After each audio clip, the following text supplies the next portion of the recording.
داشت برمیگشت آلمان.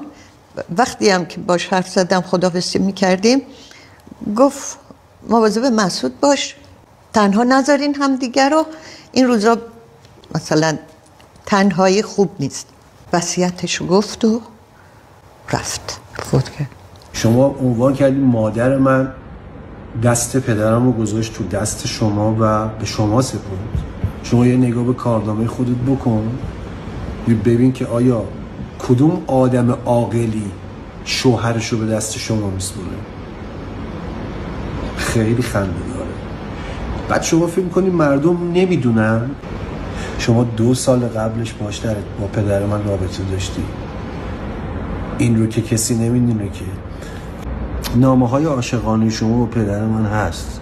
ایشون به هر کی بدی کرده باشه به شما خیلی خوبی کرده، همونطور که قربانی در حق شما خیلی خوبی کرده، همونطوری که پوری بنایی به شما خیلی خوبی کرده، همونطوری که خیلی به شما خوبی کردن، اما شما زندگی خیلی ها پاشوندید برای اینکه به موفقیت برسید.